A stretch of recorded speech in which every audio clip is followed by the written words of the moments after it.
Socialists. Oh my god.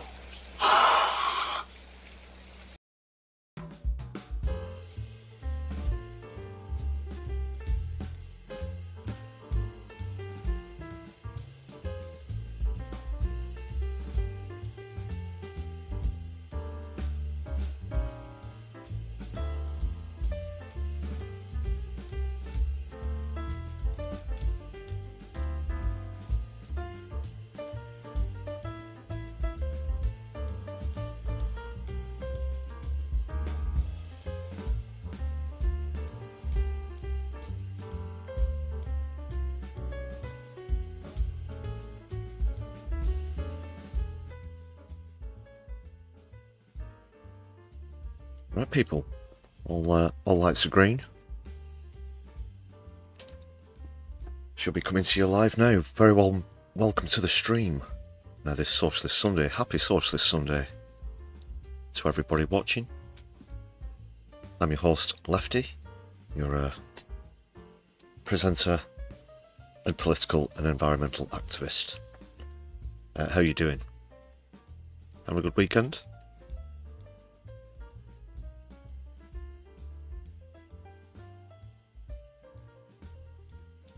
Let me know in the chat who we got. Floor Snake, Katie Marshall, Ordin Allfather. Happy Socialist Sunday to you. Nina Sadie as well. And we've got Doc Davies with us also. Great to see everybody.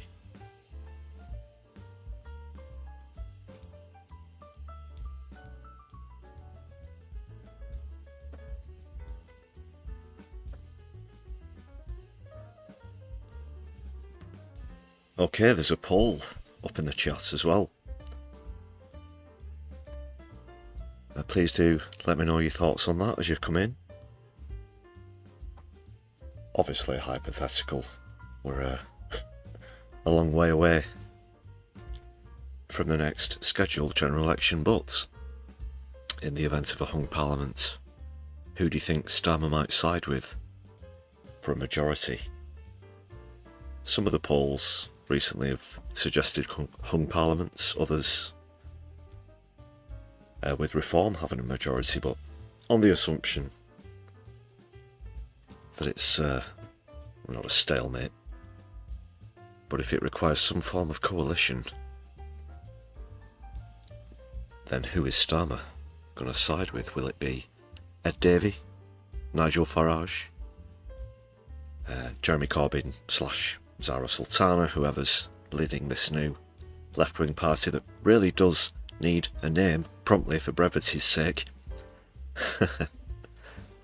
or Zach Polanski, under the assumption that Polanski's going to win the leadership race, which looks very, very, very likely at the moment.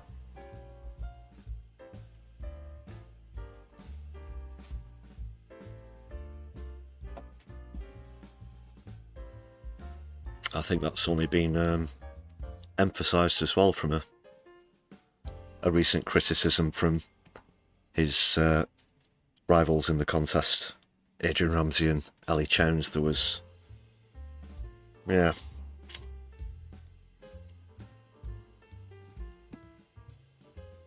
was criticism from them that flew back in the faces. I won't get into the full details of that, but if anything, it does seem to have helped out Zach Polanski's campaign even more.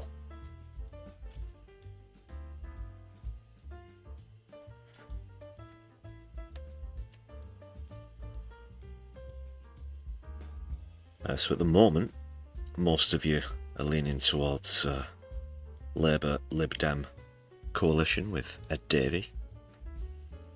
I'll come back to the poll incrementally throughout the stream. Thanks a lot for being here though. Please make sure you hit thumbs up on the stream as well when you come in. That'd be brilliant. I'm also very pleased to say, people, as I come to you on stream tonight, the channel requires just 122 more subs to get to the 5k landmark, which would be monumental.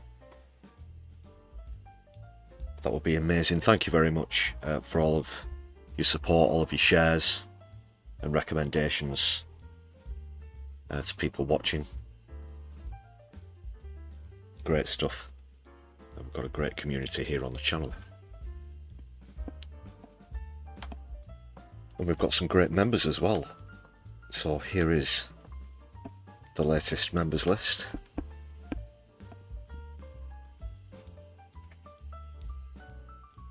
Thank you very much, everybody. I've updated this with people who receive gift memberships on the last live stream. That's the preferred way of contributing towards the channel. But super chats are also open as well. Super thanks are available if you're watching back later on. And if you can't make a contribution via YouTube, there's a Buy Me a Coffee page set up, so just check out the link in the description of this stream or for the channel if you'd like to buy us a coffee, because the caffeine is often required to keep the streams flowing. No, seriously, really appreciate all of your support, people. Thanks again. And a final quick one, it's just 99p if you want to join that list of people. Check out the perks. Time to let the people be seen, I think. Let's get the chat up.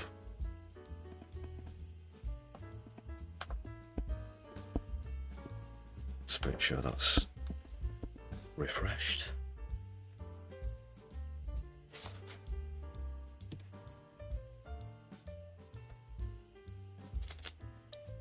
Oh no, Nina, no defection. It's tea in the evenings, of course, during brews at 10. But in the morning and throughout the day, sometimes a coffee or two, it does help.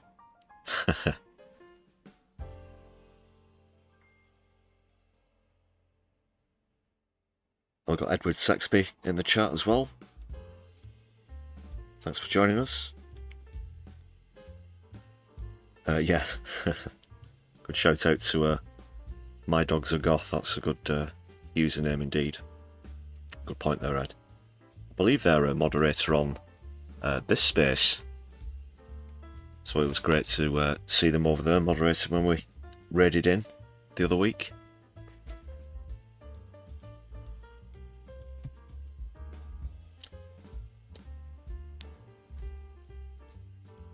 Okay, we'll be getting into the lounge in a moment, and then I'll go through what's coming up on the channel. On the channel? On the stream, I should say.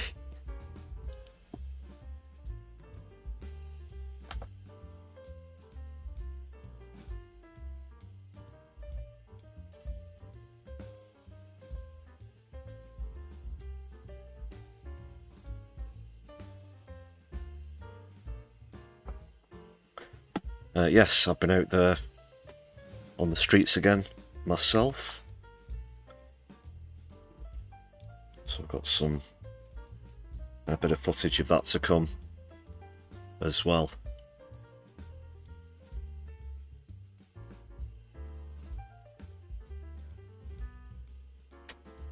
But all will be revealed when we get into the lounge. Just finishing getting set up here, people.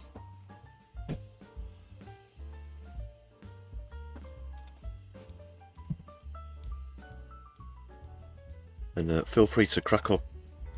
I can't get my words out tonight, people. A beer. Instead of getting a brew, that's fine.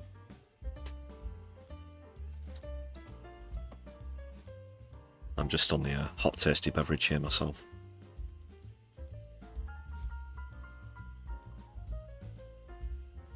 Ah yes, Floor Snake, the old solitary speckled hen. I know you're quite keen on a drab.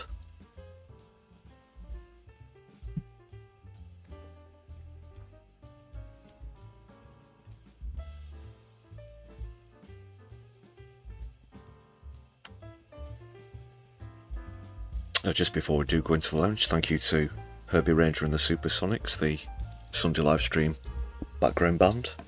Take a bow, fellas.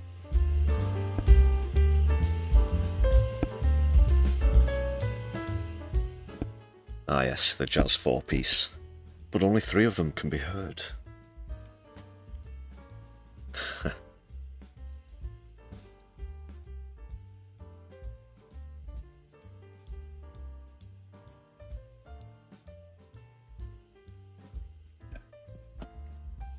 Right people, let's go and get some fondue.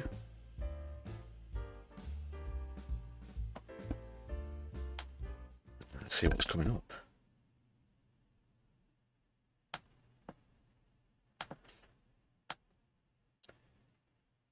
Knock knock, Keith, it's your favourite guests.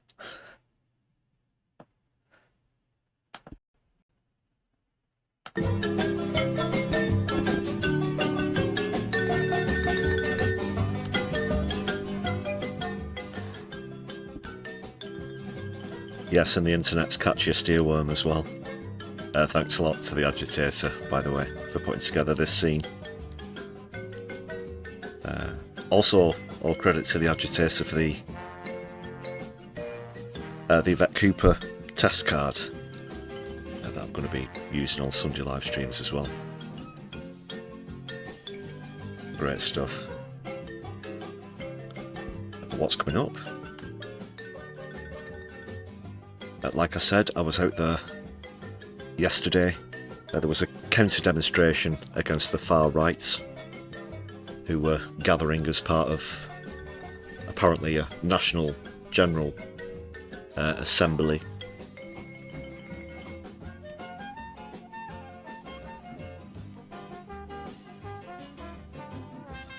We saw the stuff recently at Epping, where these, you know, air quotes, concerned citizens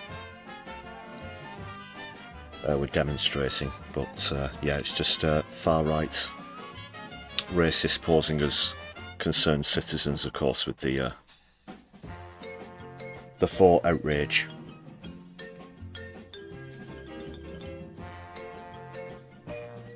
So as part of the counter-demo to that, got a couple of clips to go through, but before that, people, Rachel Reeves really is getting desperate at the moment. As where UK politics is concerned, Keith here, probably Tony, Peter and Margaret alike, are really sweating now because the new party, the Corbyn Sultana Party, has gotten over 700,000 sign-ups on the website now. Again, the majority of those are going to translate to memberships, I've no doubt about that. Could potentially see the biggest UK party ever if that happens. Of course, Labour membership is way down now. It's half it was when Corbyn stepped down. He got that up to 600,000.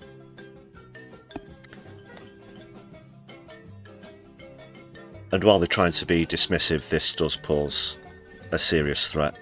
But Rachel Reeves has come out with another lie, another clanger. You know, Miss likes to lie on a CV all the time. And now she's made some accusations about Corbyn from when he was leader of the Labour Party that are, of course, false, deliberately misleading, and unbelievably desperate at the same time.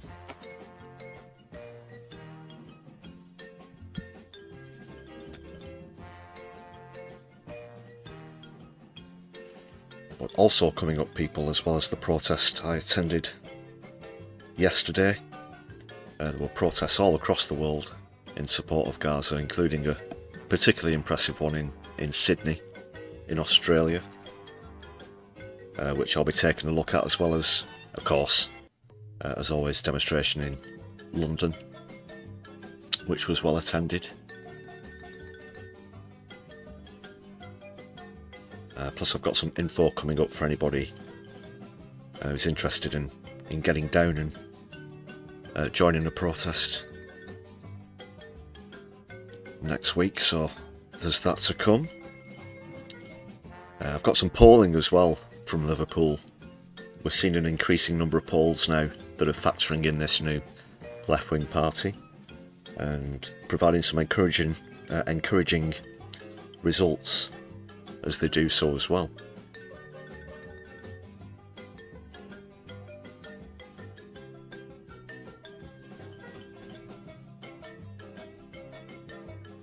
It's kind of strange at the moment because out of the legacy parties, as it were, it appears that the Lib Dems are the only ones not absolutely being ridden to the annals of history.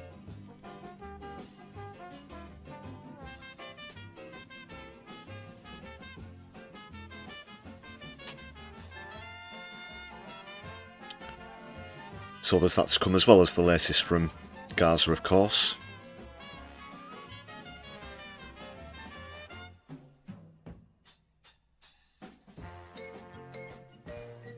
Unfortunately today we saw further attacks at so-called aid distribution centres, points.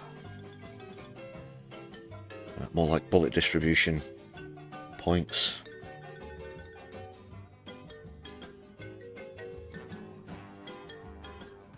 Alright, so we'll be back for some more fondue later. That'll be it for the lounge for now though, Keith. Thank you very much. Let's bring back Herbie and the boys.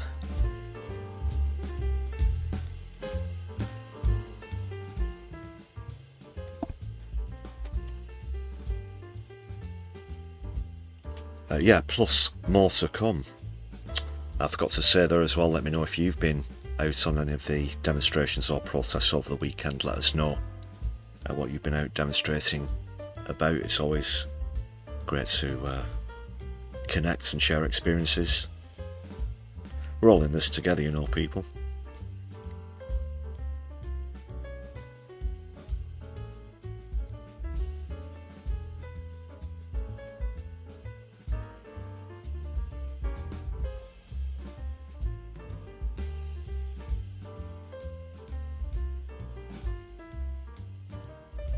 I forgot to say as well, Katie, the friendly neighbourhood Scottish Marxist, thanks a lot for the plug on your stream recently as well. I did check out some of your content the other day. Thank you very much for that.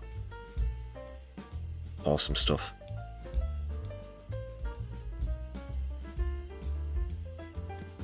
Just a quick update on the poll before I kick off with the opening comedy clip. Ed Davies still in the lead at the moment, with Polanski and Corbyn/Sultana yet to get off the mark.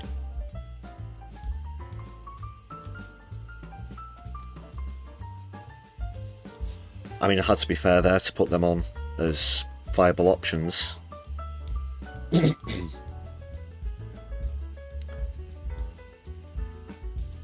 Of course, this being a hypothetical situation, but if it did come down to literally needing, what, 20 seats? Then you'd have to consider those parties, because I'm pretty certain that the Greens are going to increase their number of seats next time. Obviously by default the new party will, because it's the first time that they'll be standing, but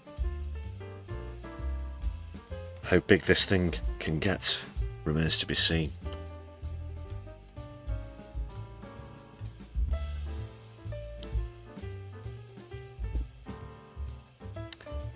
Alright, another one from Broken News here. We're on really good form at the moment. So they're going to be the opening comedy clip. So do check them out. Welcome to Broken News. It's the dawn of a puritanical new age, as the UK government has put an end to the great British tradition of cheekily cracking one out. Millions across the country now have to verify their age in order to view adult content online, rendering the creamy knuckle shuffle a thing of the past. Our reporter has more. Well, Vera Lynn famously fapped for freedom atop the White Cliffs of Dover before performing for our boys. Lord Admiral Lord Nelson was renowned for buttering his parsnip furiously before a big battle, and even Her Majesty the Queen frothed herself rotten before state dinners in a greasy slick of nervous anxiety. But now, because of this document, that's all set to change. This is the government's online safety bill. Experts say it could mean the end of end-to-end encryption and the ending of befriending and tending to of bellends from Bridgend to Enderby. Indeed, statisticians say they've already seen reductions in randy hand shandies, throwing a cheeky fiver up your own slot machine, smashing a meaty 5-iron at the lonely driving range, frothy finger food at the bushy buffet, and the traditional pokey bum tug. And it has profound implications for some of the biggest adult websites in the world, including pornhub.com, hornyboomers.ie and hotbrownchessbiscuits.net.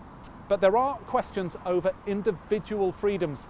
Earlier, I spoke to professional grifter and ship plane crash survivor Nigel Farage. Well, look, this is a gross invasion of our civil liberties by Keir Starmer and the woke left.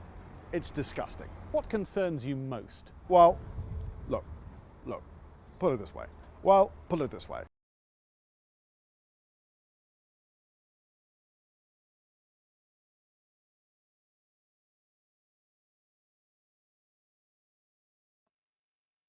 I think we've had a bit of a crash here, people. One moment.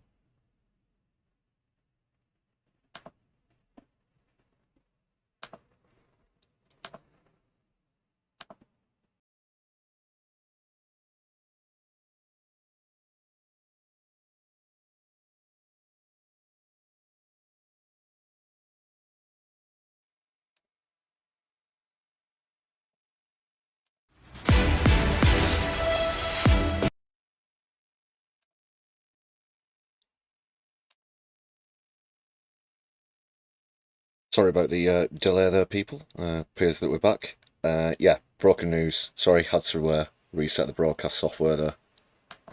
Earlier, I spoke to professional grifter and ship plane crash survivor Nigel Farage. Well, look, this is a gross invasion of our civil liberties by Keir Starmer and the woke left.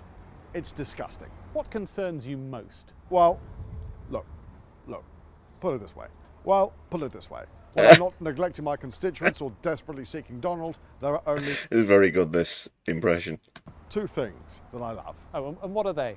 Sinking a pint of nut brown ale in a proper British pub with all of my definitely many mates. Right. And watching videos of chaps sucking off dogs. Right, and do you think the implications... Sorry, did you say sucking off dogs? Absolutely, Ian. Can I call you Ian? Well, my name's Tim. There's nothing. Oh, just... Let me put it this way. He does that all the time, doesn't he? Let me put it this way. This is spot on. But Nigel Farage liked better, Ian, than viewing and occasionally participating in the joyous act of munching off man's best friend. I'm at my best when I've got my leathery lips around a Labrador's lipstick length. And this online safety bill is not only an egregious overstep on the part of the state, but also seriously hampers my ability to indulge in the noble pastime of watching people, grown men, take into their willing mouths a collie's dong. I'm sorry, Mr. Farage, I think we'll have to leave that there. Back to you. Tim, thank you. Well, Broken News has just received this statement from teenage boys everywhere. It reads, "This is government overreach. We stand against mandated monitoring of user content. This bill undermines our right to private conversations, freedom of expression, and we're deeply concerned about punitive custodial sentences for the vague notion of harm. Also, we're going to go out happy slapping grannies if you don't let us have a big wank." What a lovely story. That's all from Broken News. You're up to date.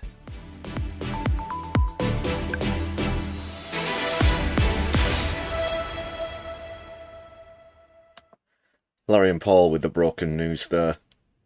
Yeah, go and subscribe. I really did like that Nigel Farage impression. Top draw. Quality.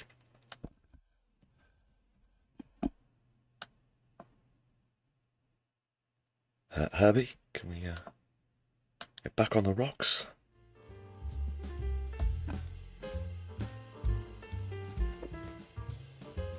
Davinia, could it be libel? I don't know. That's not for me to worry about. I'm just plugging their channel. I didn't write the content. I don't know. It's parody, isn't it? Although if that impression, the video, did land on Farage's desk, I'd love to be a fly on the wall, see his reaction to that. Let me put it this way. Very good. Very good.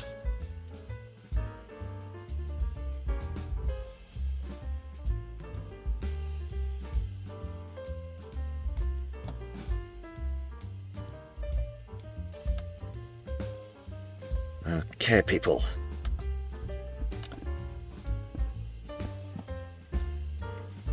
Let's dive into a few stories. I'm going to start with these comments from Rachel Reeves today. She's worried.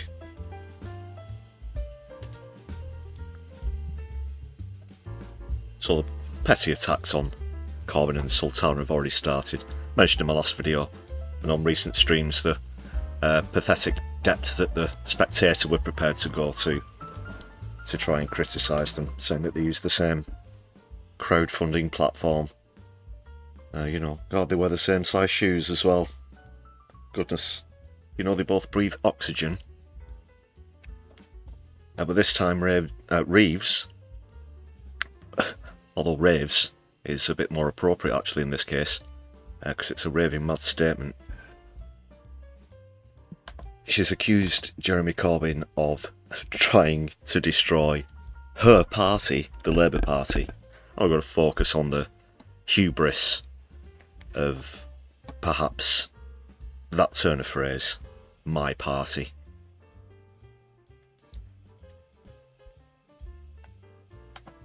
But let's see what's happening. I'll just go over to the screen. Oh, by the way, people, forgot to bring the membership goal up after I gave a shout out. Currently on 94. As we try and get towards that new target of 250.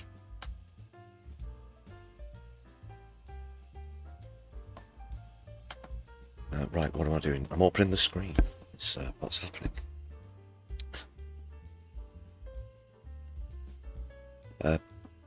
Forgive the ads. There's quite a few on this. It's, you know, it's an advert for hearing aids that sometimes has sprinklings of a news article.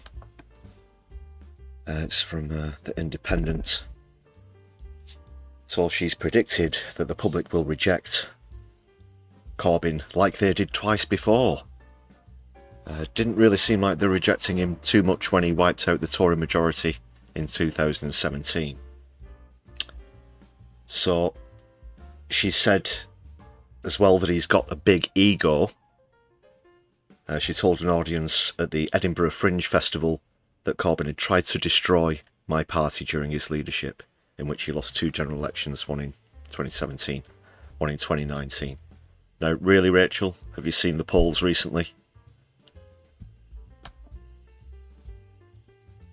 So, in 2017, Corbyn got almost 13 million votes. That's more than Starmer got in the last election. Also, Corbyn got more votes in the election after, when Labour lost 60 seats, than Starmer did when he won the election, which just goes to highlight the flaws of first past the post. She was also asked about this on the Ian Dale All Talk show on Saturday.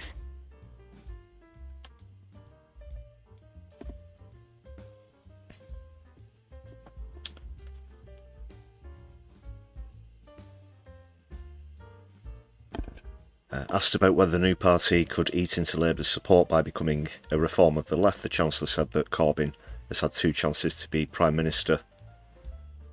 She also claimed in another interview that she stood down from Corbyn's shadow cabinet, which is another lie because she was never actually part of Jeremy Corbyn's shadow cabinet. She's also trying to claim that Labour had its worst result since 1935, but again, ignoring Gordon Brown's 2010 defeat when he lost 91 seats, which was a lot more than Corbyn lost.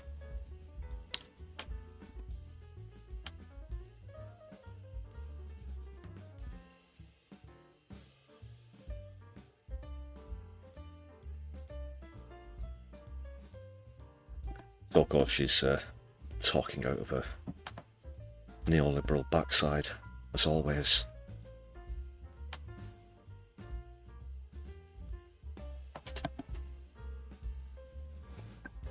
So this new party have already got more than double in terms of sign-ups, more than double the membership that Labour has currently.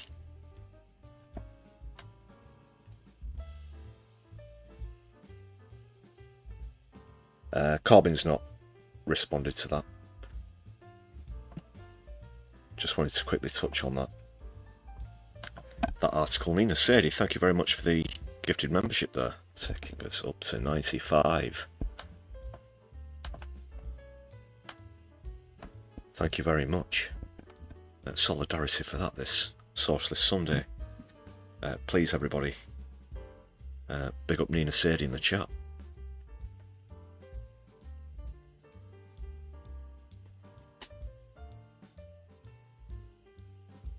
Good point as well, she's writing fan fiction.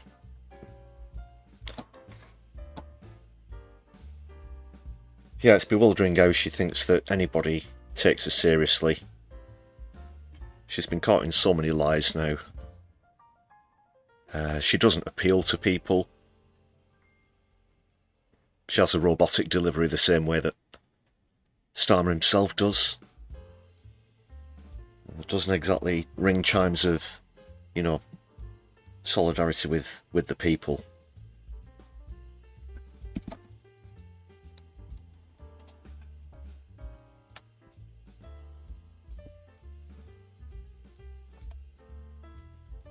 Just quick while we're on that topic, what's the latest in the poll? It's getting a little bit closer, but Ed Davies still in the lead of who you think Starmer would side with in the events of a hung parliament at the next general election. The new party and the Green Party yet to get off the mark.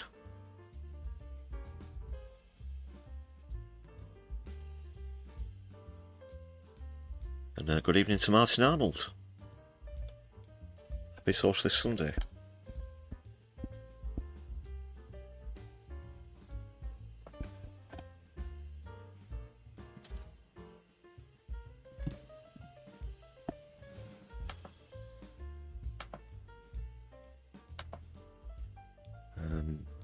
Okay, we'll take a quick look at this poll now, actually, whilst we're on the topic of polls and Labour and factoring in the new party.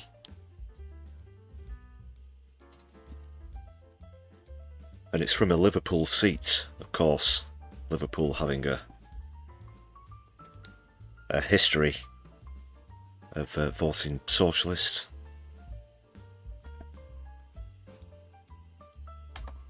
And a voting Labour, of course, but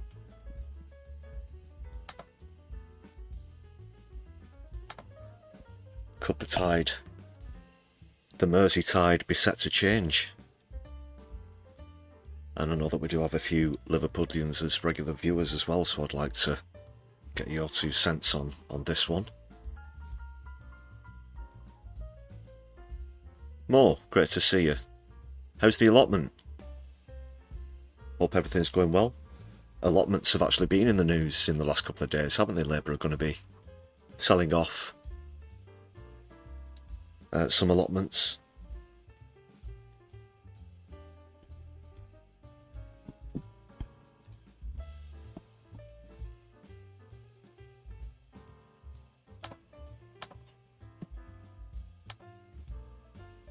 Alright people, so it's the seat in question is Liverpool Riverside.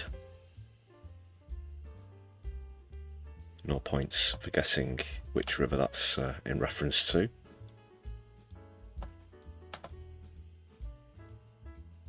Just move this over. Now look at this, straight in with a bang into third place. The new Corbyn Sultana-led left-wing party. Labour dropping 25.6 points. Unfortunately, Reform still gaining. But the new party, 20% of the vote, so that really does leave them breathing down the necks of Reform. And this is off the first projection, you know, before they're named, before they have a manifesto. Unfortunately, the Greens have had a slight reduction of just over 2%.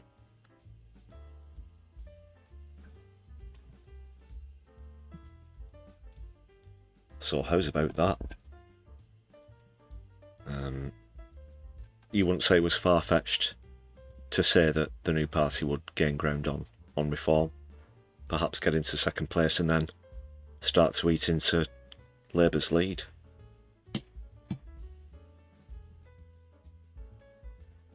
It'll go higher, yeah.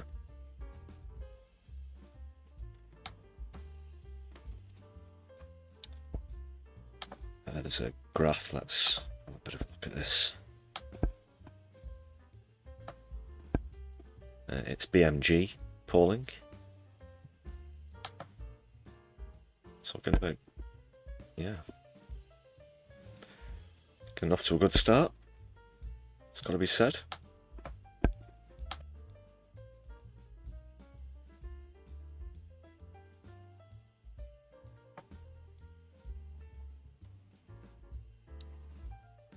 I think this is only the second time we've seen a projection so far from an individual seat, apart from Keir Starmer's, of course. Starmer's on notice,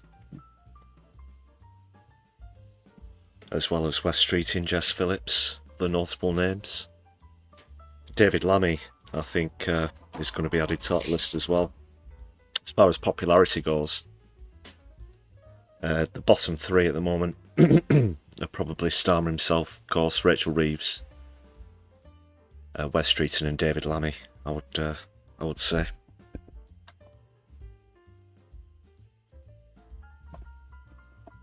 What do you think about that? Please let me know if you're within that constituency.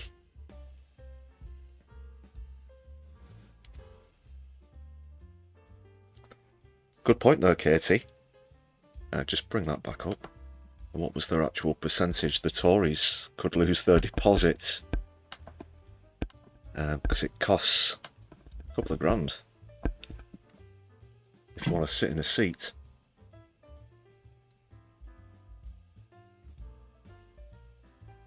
And with 2.6% of the vote, yeah, don't think that would meet the minimum requirements for a return of the deposit.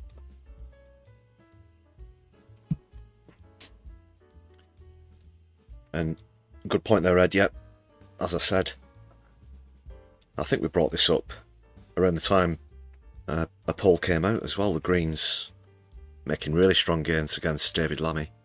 That's in Tottenham. And we'll see how far this electoral pact can go. We know that there's going to be no rivalry between the Greens and the new party. Exactly how it's all going to be worked out remains to be seen. But also Trade Union Socialist Coalition are on board. I'm sure that more and more grassroots socialist parties will be added to that list as the months and years we're on, but we do have a chance. There's a good chance. Just want to remind viewers, I'm neither a Green Party member myself, nor have I signed up for the new party as of yet.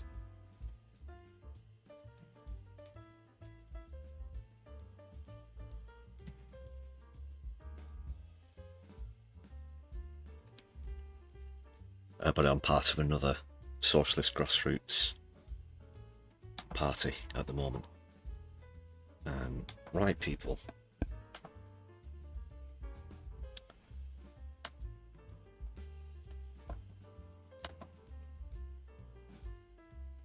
something closer to home next. And yeah, yesterday's far-right demonstration and the counter demonstration that I was part of. Got a couple of clips for you here.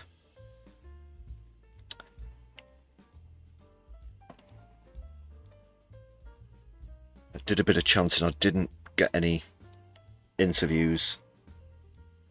Just a couple of clips here. There you get the general vibe. But there were about 100 of the far right showed up, I think. They all had very large flags. It's not until you actually look at them and count them you realise they're actually fewer than they appear. And there was at least double that in the counter protest. As always, they're in a minority. Either way, it didn't seem to warrant this large video screen that the far right had. I'm not sure exactly who the speaker was when I made this clip I'm about to show you. Apologies, I do a couple of swears, but that's only on account of my disdain for the far right. I'm sure you'll forgive me. But Robinson, of course, himself wasn't there. He's on the run in Spain, isn't he? Allegedly knocked out a 64-year-old man and then gone on the lam.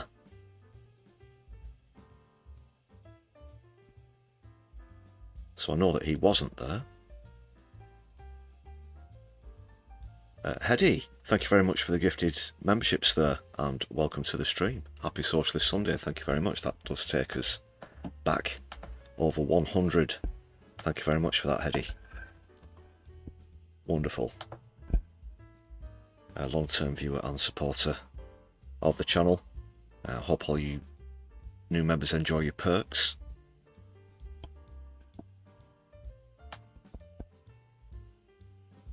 Okay, so here's a couple of clips recorded by yours truly. Just going to start with a bit of a walk around vid. Again, a couple of expletives, forgive me. Right people, this is St. Peter's Square here in Manchester. The far right are here today. Tommy, where's your fucking gun? So there's a counter protest over here, obviously.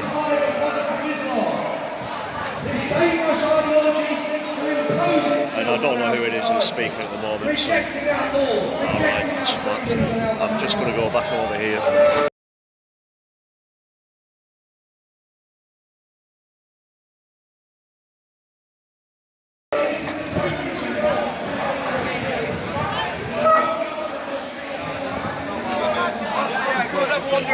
Good turnout here as well in Manchester to show to the Fasc. I'll try really hard not to. On Glass Street. It's not society.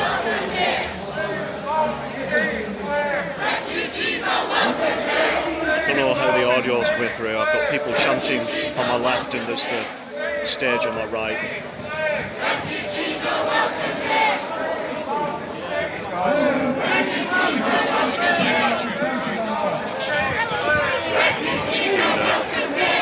Say it loud and say it clear, refugees are welcome here.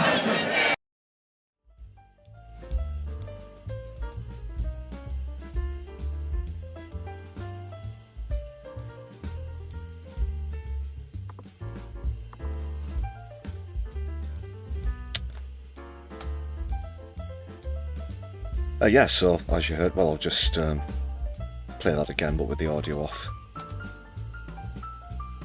Where are we? It's this clip right about here. Right people, very quick intro from me. This is St. Peter's Square here in Manchester. The far right are here today.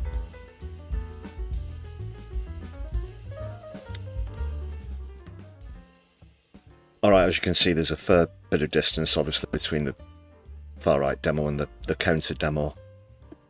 The lines of police, and obviously you've got a good few sets of tram lines there if you're familiar with St. Peter's Square in Manchester. That's Manchester Library, the building that you can see there on to the left, this video screen which I mentioned, which wasn't really warranted, considering when you take a closer look. Yes, zoom and enhance, Philip. The numbers there, and just about where the fellow with the high vis who's got his back to us on the right is, that is where the end of the crowd is, but you can see a fenced off area, and even at that point it's kind of thinned out, so you're looking at around 100 people tops.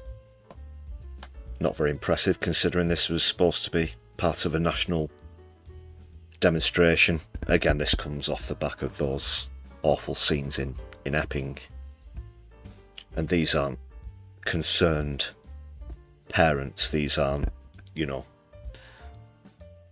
citizens with legitimate concerns or anything like this. You know as well as I do, people, that's just bullshit. It's just a front for old-fashioned racism. Here's a picture of, I think this was taken in London, but these are the kind of people who we're talking about here. You know, this isn't a concerned parent here. They're only there for one reason. But as always, Manchester has a reputation for standing up to things like this. St. Peter's Square itself has a massive reputation for demonstration and protest. In fact,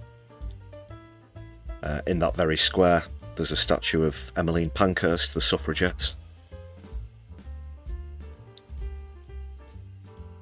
For example, and I've done many demos and other forms of protest there myself as well. And it was a good turnout from Manchester, so this was the message. Refugees are welcome here. Say it loud and say it clear. Refugees are welcome here. Say it loud and say it clear. Refugees are welcome here. Say it loud and say it clear. Refugees are welcome here. Say it loud and say it clear. Refugees are welcome here. Say it loud and say it clear. Refugees are welcome. You can see there, a good sign. You're getting worked up over the wrong 1%. Absolutely. Say it loud and say it clear. Refugees are welcome here. Say it loud and say it clear. Refugees are welcome here. Say it loud and say it clear. Refugees are welcome here. Very loud and very clear, the message from Manchester there, people. Were you there? Or perhaps at another demonstration?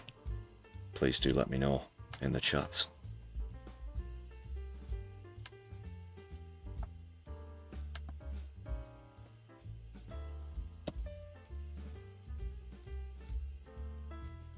That was just a bit of my footage there, but overall there weren't any clashes. As well as a good turnout, it was constant chanting from the counter-protest. Really good to see. And eventually the far right all buggered off.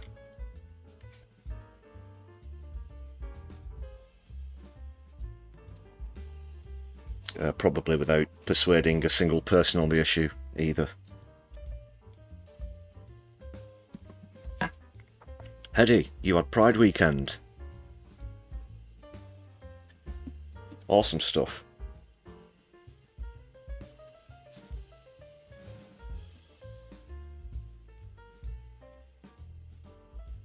Yeah, it's been a good weekend of protest across the world.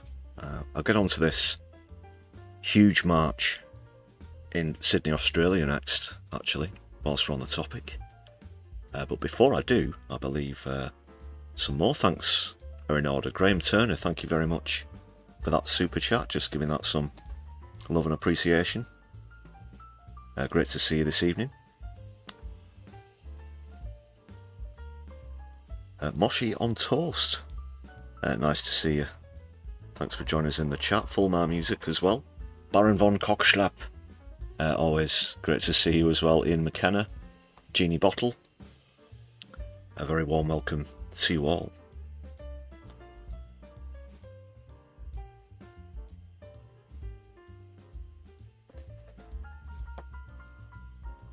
yeah, Graham, that's the sort of people who we're talking about that take place in these far-right demos. And that's the thing, you know, they talk about being protectors of British culture, British tradition, and believe me, that is not any sort of culture or tradition that I want to associate with as an Englishman.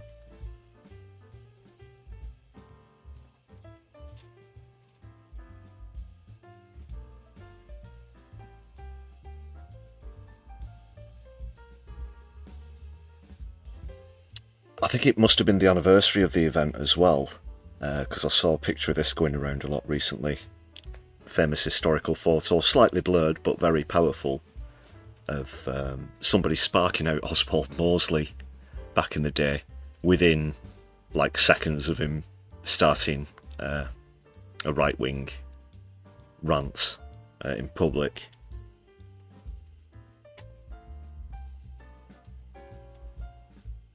And again, a huge turnout as part of the counter-protest. So that, yeah, that's the British tradition that I'd like to uphold. Standing up against the right, that's what lest we forget means to me. JK's with us in the chat also, good to see you. They just buggered off, yeah, it's, sorry, common English term.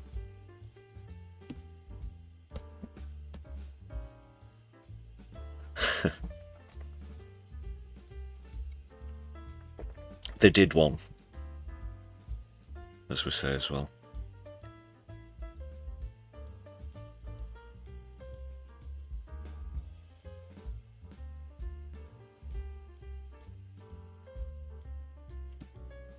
Yeah, Australia. Let's see what was going on there. Well, there was a lot going on there.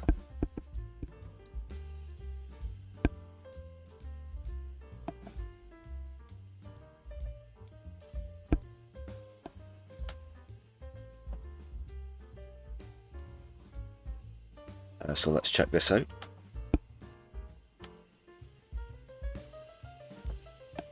I've not used the audio on this clip because I'm not sure if it's copyrighted. There's a song on it, but look at this, people.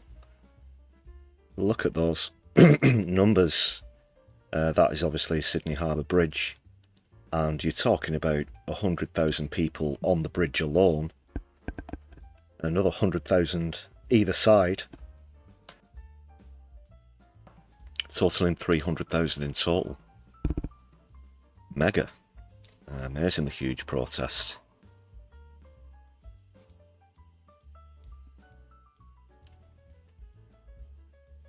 Look at that. It's almost endless row of people. Tightly packed as well, and it just goes on and on and on. This is a huge bridge as well, Sydney Harbour Bridge. You've heard there were 900,000 there, Morbius. Well, 300k is the number that I had. If anyone's got any updates on that, let us know. I've got a view from another angle. This is from a train that runs alongside the bridge itself. Let's take a look at this.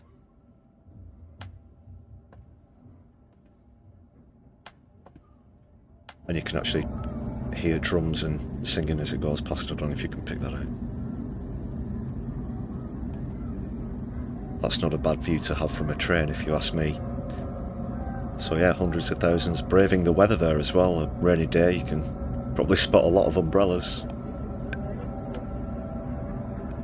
Of course, it's Australian winter time currently.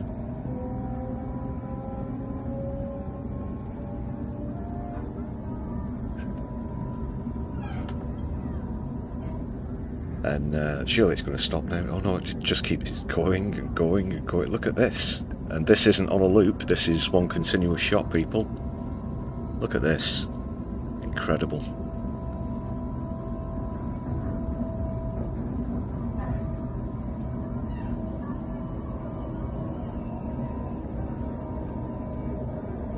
course, unfortunately, because I'll just pause it one moment.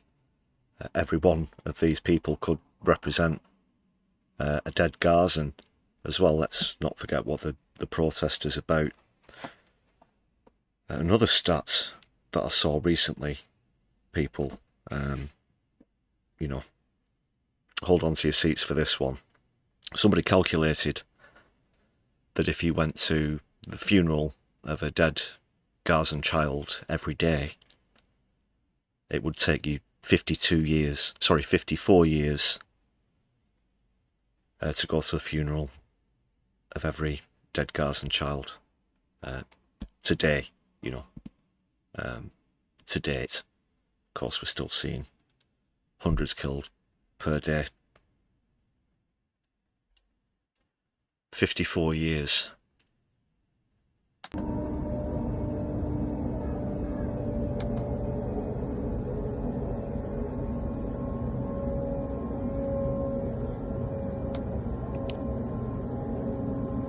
And it keeps going and going. So the next stop will be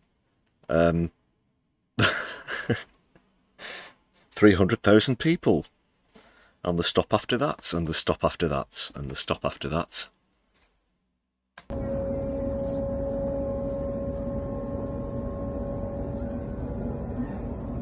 Amazing. Incredible.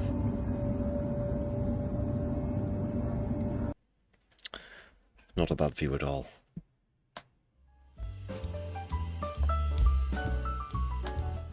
Apologies, I don't have the names of the original uploaders of those clips, but just to really put it into perspective, some people have difficulty sort of imagining large numbers of people in the hundreds of thousands and so on, but it's images like that that really do give you a scale of things like that.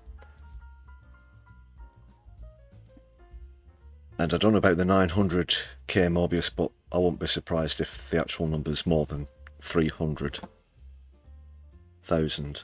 That was certainly more than 90,000.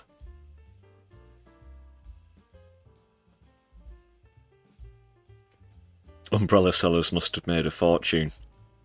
Yeah, good. I've got a little capitalist opportunity here, mate. Come and get your umbrellas. Sold 300,000 of them.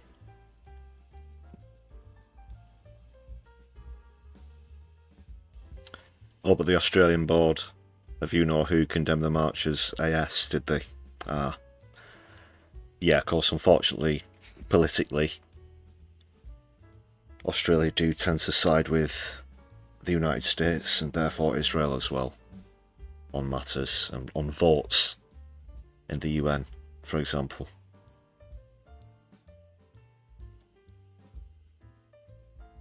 It looks like when Newcastle won the Carabao Cup. Oh. A football reference, of course, the Premier League's starting again soon here in the UK, isn't it?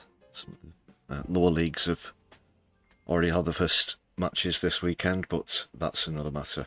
Entirely, this is a serious channel about politics and environmentalism and society from a left-wing point of view. Okay.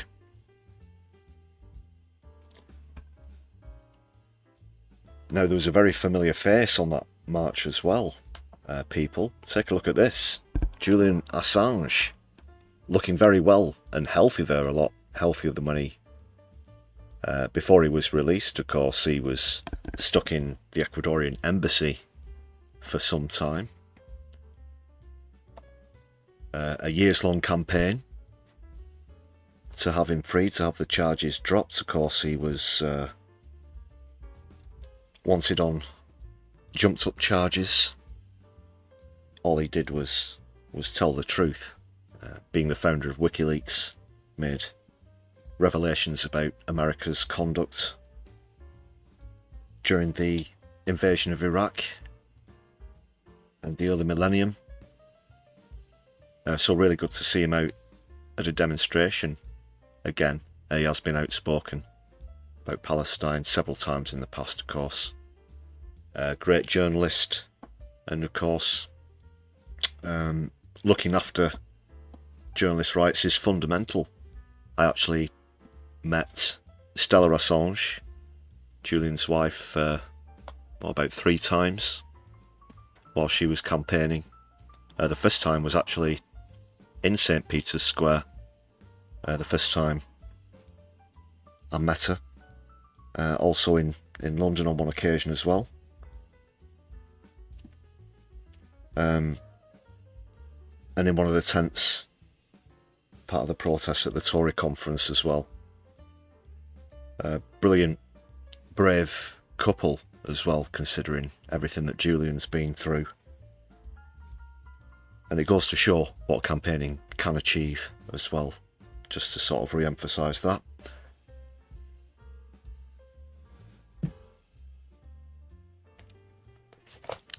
So yeah, solidarity with Julian.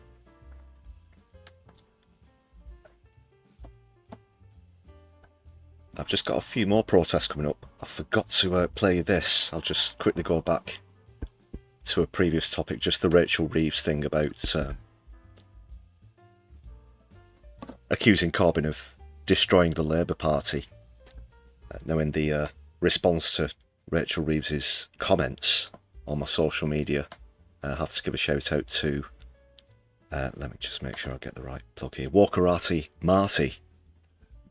Go and give them a follow if you like. Walkerati Marty has dug up this clip of Jeremy Corbyn from way back in 1982.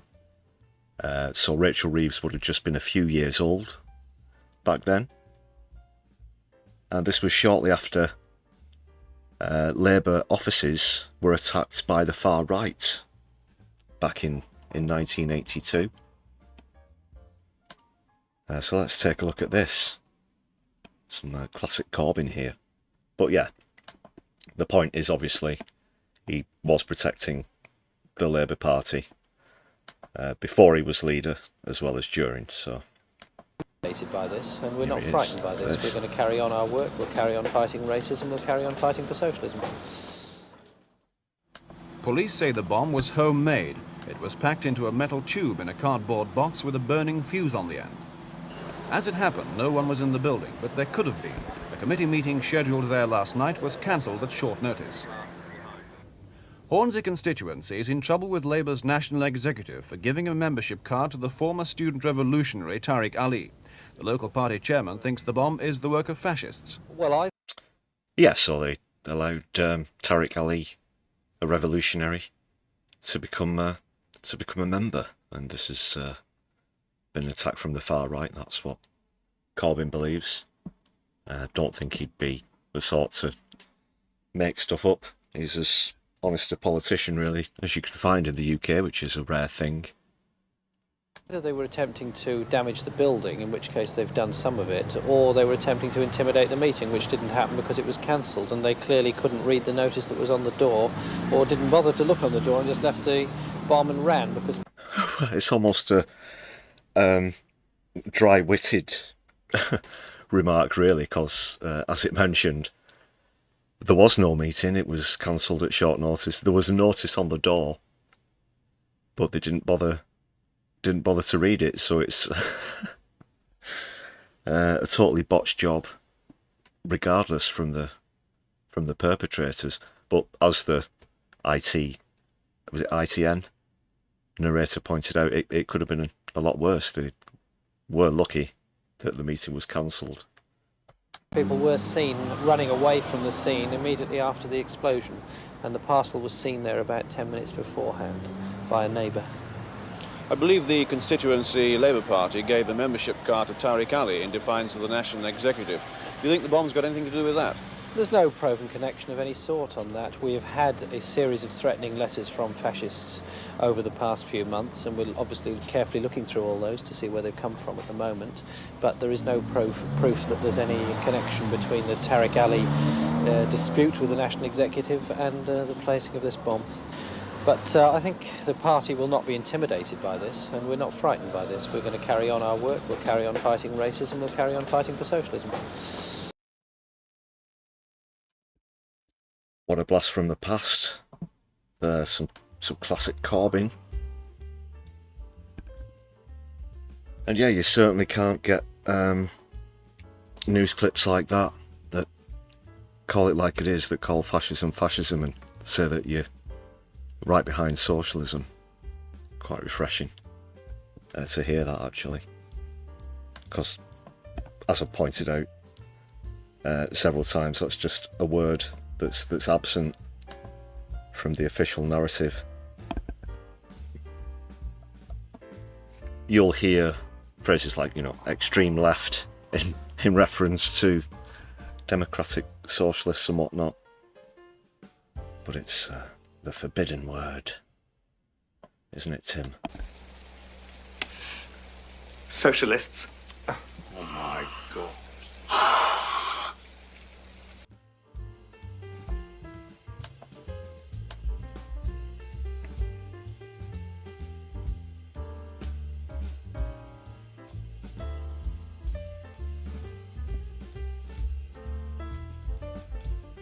So I got footage from the Gaza demo in London here, just a quick one.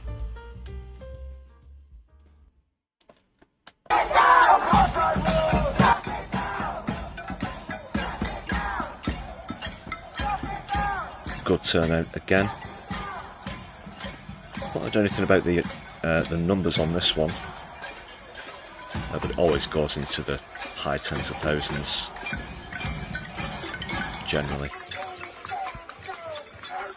But there were some arrests, as you're going to see in a moment, unfortunately, again.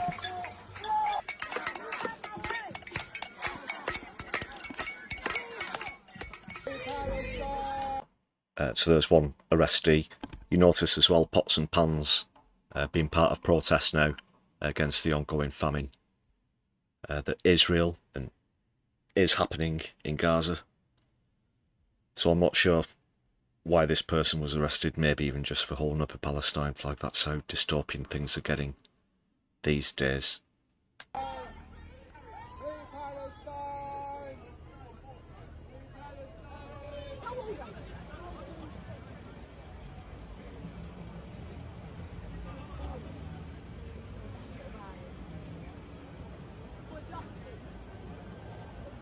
Young protesters as well.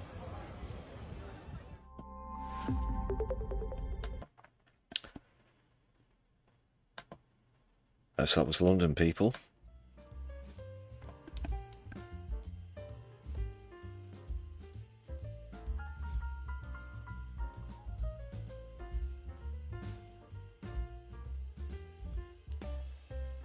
Only 123 Prince of Darkness is up in heaven, making sure those fascists get what's coming to them. Are you referring to the late Ozzy Osbourne there?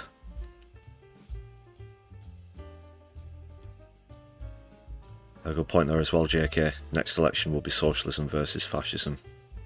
Which side will Starmer be on? Oh, I don't think I have to rack my brain too much over that one, JK, unfortunately. Graham, thanks for the Palestine flags. But if you are in the UK, I've got a few things that you might be interested in attending here. First off, in London, this is a joint protest in support of Sudan and Palestine, so break the siege in El Fasher and Gaza. That'll be this coming Tuesday, Wednesday and Thursday, the 5th, the 6th and 7th, respectively, from 4 PM to 8 PM outside Downing Street, well, the gates of Downing Street. You can't actually get onto it itself, so that'll be on Whitehall, outside the gates to Downing Street. If you're in London,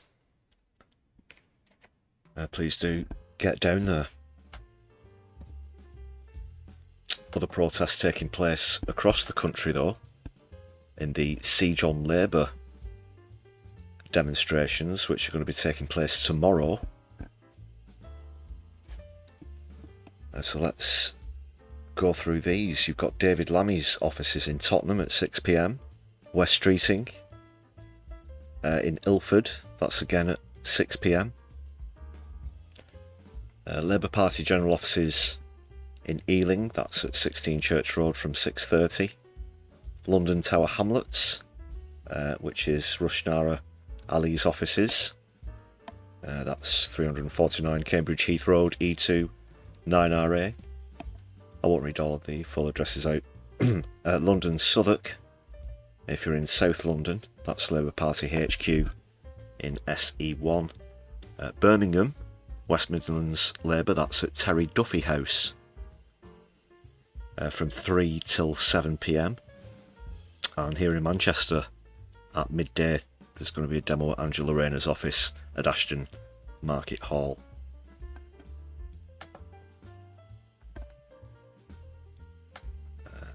So I'll just make that a bit bigger and scroll through slowly so you can make notes of the addresses if you want.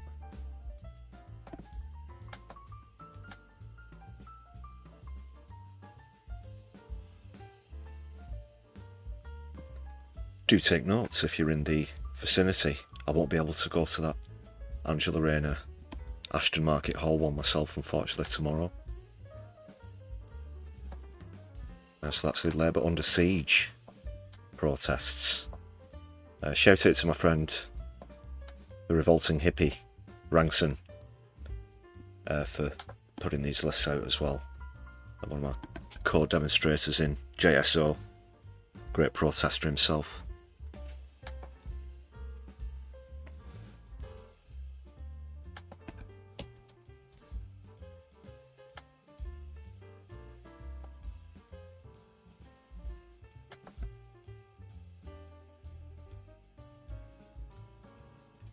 What's the latest on the poll, people?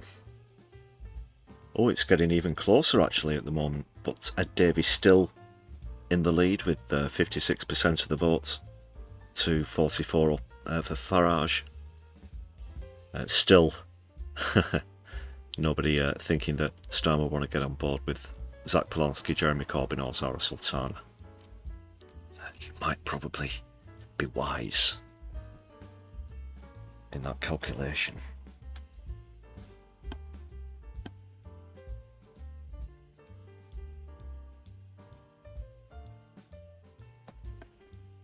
Speaking of London demonstrations, this was taken from Greenpeace's TikTok. I'm not sure if it's actually an action that they carried out themselves. But take a look at this on advertising spaces on London Underground.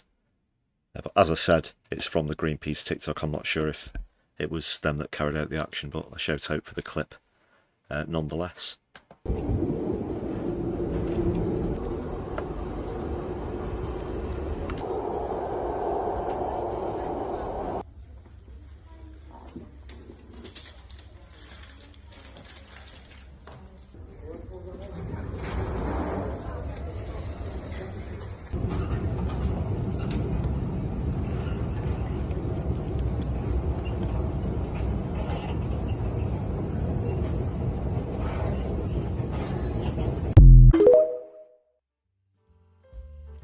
That's what we like to see, people.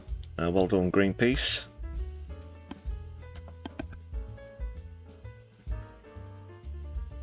Going underground there with that demonstration.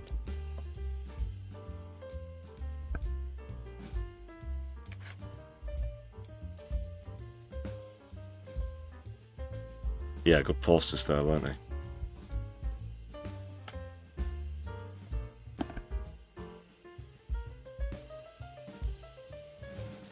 Just see that again, actually. It's worth another watch.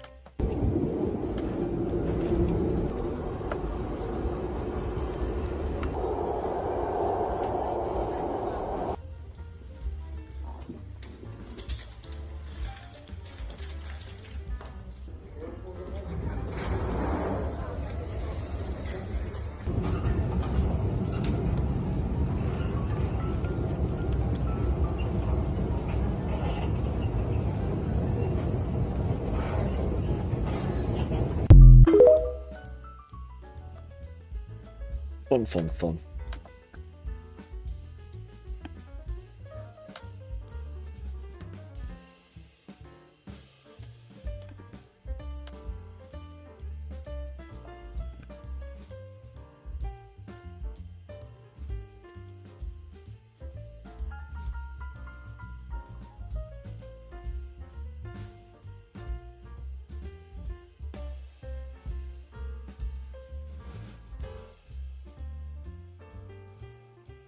A message from Flowsnake to Ozzy's family. If you're watching, he apologises unreservedly for the entirely inappropriate joke, unless it's Sharon, in which case Foxtrot Oscar. You think that covers all bases?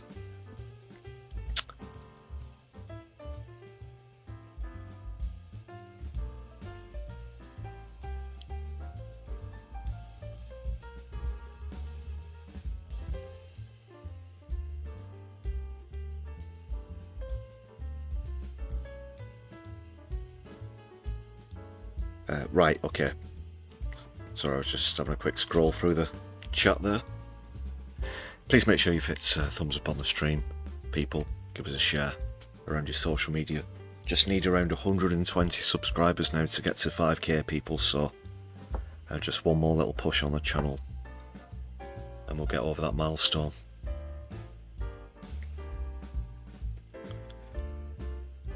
Not that you get a trophy or anything like that, it's just for the numerical satisfaction.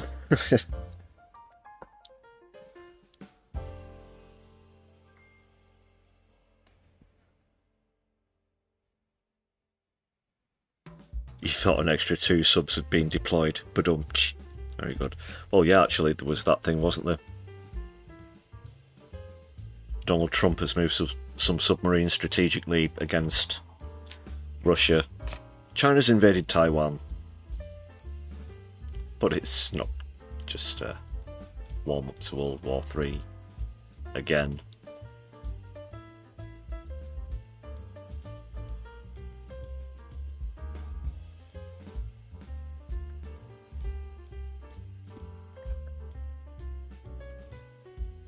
Bassem Youssef took on what I assume is a couple of pro-Israel podcasters or something like that. Bassem has featured on the channel before.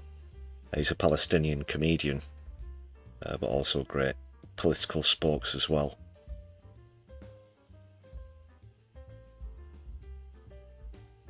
And one thing that stands out about this clip, we know how within Israel there's this indoctrination, you know, to Zionism, the lies that citizens are taught if they're born there from a very young age. Even if they're not born there, of course, a large part of the population of Israel is made up of European expats. But they don't teach them the real facts about the history of the country. The way it's taught by Zionists is that, according to their Bible, roughly 3,000 years ago that land was promised to them and that the Palestinians have stolen it from them. It's the complete polar opposite of the truth. It's been flipped on its head. A lot of them don't even seem to be aware that pre-1948 the entirety of that country was Palestine, was named Palestine.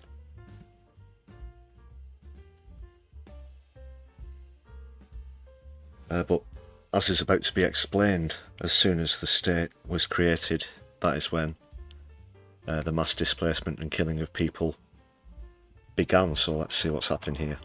And this one from Bassem Youssef. Problem is not just starvation or the daily killing.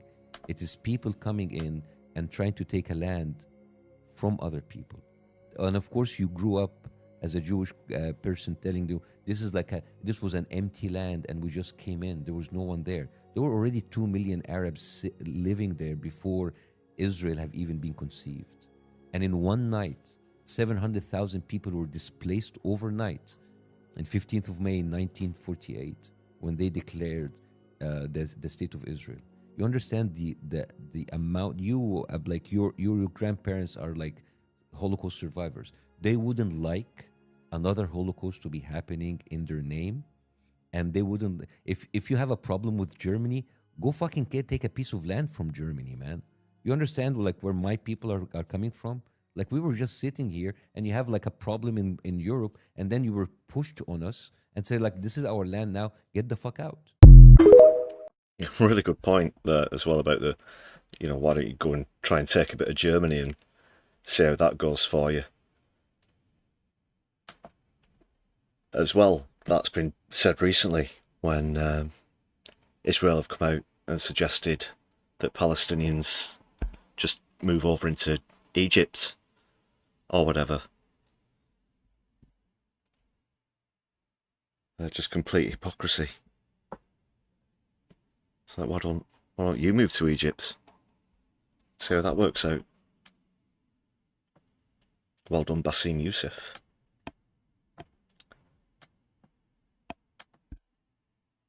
Herbie?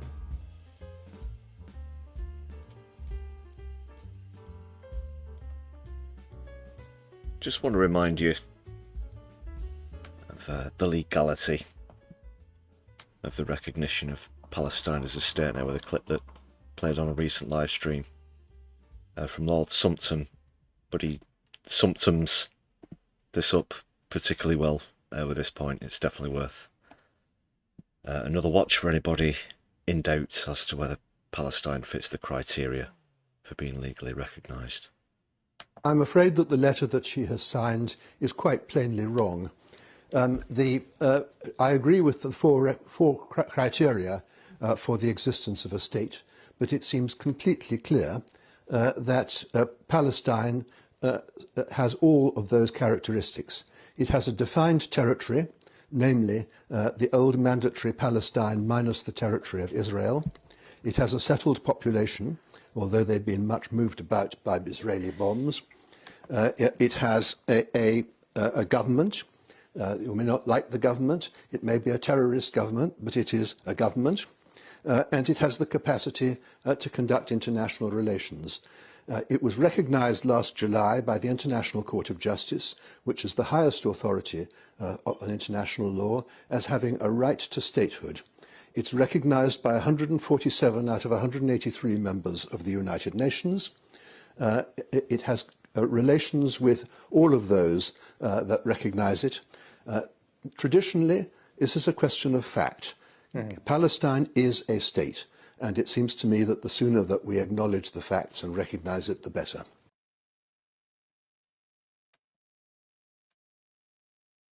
I think everybody can dig that.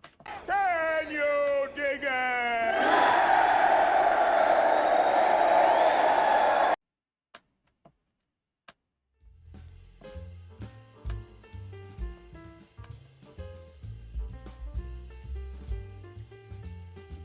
Another good point though, Guitar Guy. They also have a United Nations ambassador. Great to see you in the chat, as well as Andy Carter joining us this evening. Happy Socialist Sunday to you both.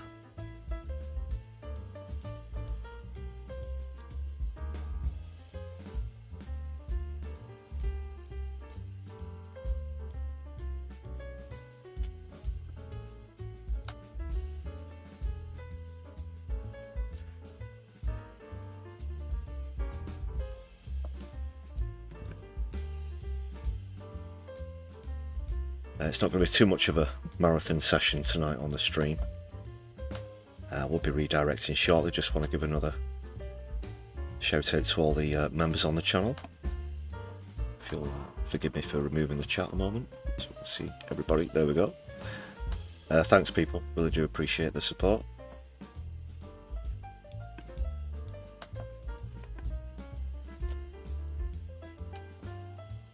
Please do consider joining this list. It's just 99 pence. Thanks a lot for all the gifted memberships on tonight's stream.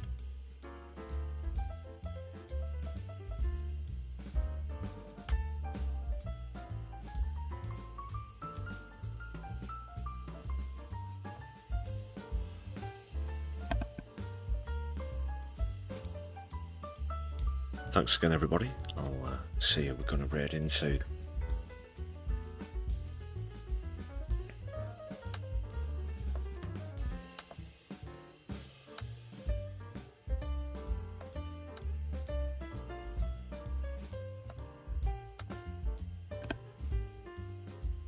Who's around?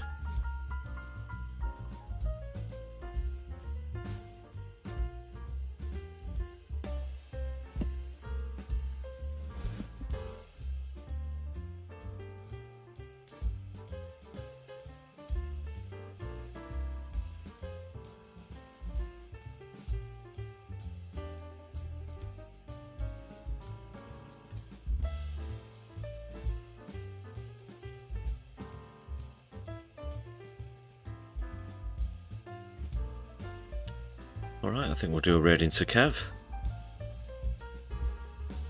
We did no justice last time, so going into Kevin Logan. I'd imagine they're both in conversation anyway, so let's give a shout out to Kev with a thumbs up when we get over as well. Good way to see out the stream as well. Thank you very much for the gifted membership, Andy Carter. Puts us on 101. Solidarity for that. I really do appreciate the support.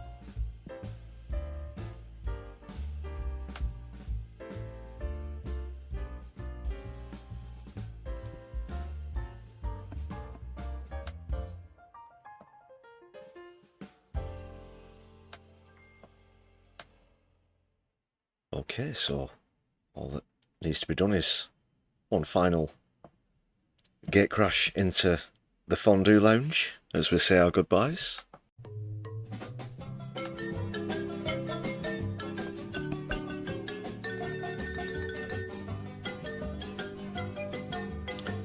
Yeah, thank you very much for joining me. I'll be with you throughout next week on the brews at 10. Please do keep an eye out for those as well as other video content. I'll be joining you on Kev's channel in just a few moments, people.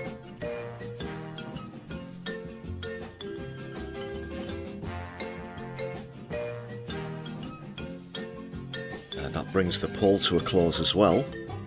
It turned out to be fairly close in the end, but Ed Davey has just about edged it, so most of you think that in the event of a hung parliament, Keir Starmer would side with Ed Davey, 53%, and 46% think Nigel Farage.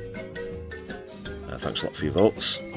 Of course, the feeling will probably be mutual that Corbyn, Sultana and Polonsky won't have anything to do with Starmer.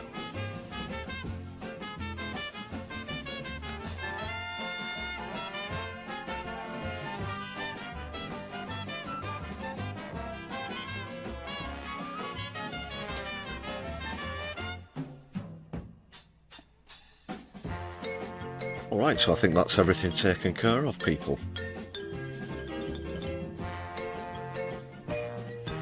If you're watching back later on, whatever you're doing with the rest of your evening, take care. I've been your host, Lefty. This has been the Sunday live stream. Free Palestine, power to the people. Good night, everybody.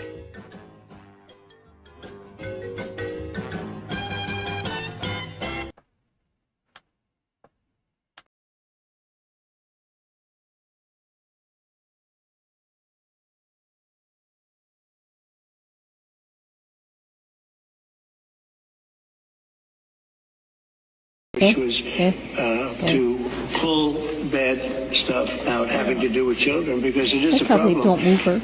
But I cannot imagine him censoring Truth Social. That's more of a very political, and you know, it's been a very big